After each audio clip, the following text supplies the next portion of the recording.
Normality returned for a few hours, but then the protesters also returned, and for the second day running, flights to and from Hong Kong airport have been cancelled. Tension is growing. Cathay Pacific has suspended a second pilot for apparently posting a message of support alongside a picture of an airline cockpit. And Chinese media has shown pictures of troop carriers belonging to the People's Armed Police on their way to Shenzhen, which borders Hong Kong. Carrie Allen is in the studio. She reports on and monitors Chinese media for the BBC outlets. Good afternoon. Hiya. What's happening in Hong Kong then?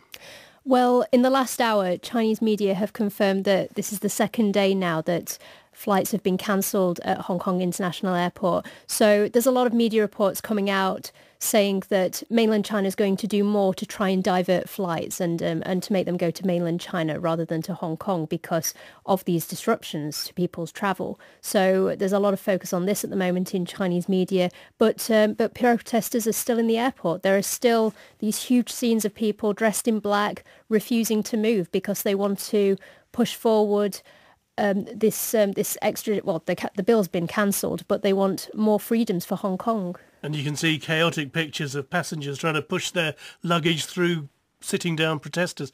What's the reaction in China? Well, I mean, they are reporting on it, I guess. Yes, they are. Yes, mainland China are very much focused on how this is impacting Hong Kong's tourism. But there have been increased reports today really knuckling down on how this is affecting young people. The fact that a lot of these protesters are very young. There's been a lot of criticism from the Education Authority today saying that that there's going to be a look at how schools and universities have been giving people freedom. They've been striking, basically. They've been allowing students to go and protest. And China's very concerned about this. It's saying that a lot of young people are being brainwashed by the older generation, and maybe the government in Beijing needs to do more to ensure that Hong Kong's young people understand that it's better to work with China than against it. Is there any sense you can pick up at all of people in China having sympathy for what's going on?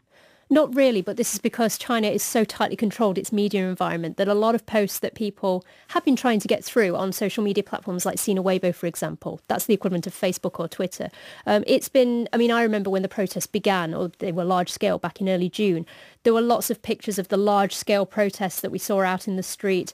These were arriving on social media and then immediately being taken down because the government employs hundreds of thousands of people, cyber police and people who watch the internet, to remove manually posts that mention protests because the government doesn't want to give the impression that there's any dissent or activism against laws that the Communist Party supports. And briefly, we've seen yet another big company or companies apologise to China for the way they've portrayed Hong Kong. Yes, this is a continuing trend now. So yesterday, Versace, Givenchy and Coach were criticised because of T-shirts they were selling that they had a list of cities and countries, much like you get at concerts. And they just said Hong Kong. They didn't say Hong Kong, China. And today there are two more companies that celebrities in China are cutting their ties with. So these are Samsung and Swarovski, two celebrities who are linked to these, have put out statements saying that they no longer want to work with them.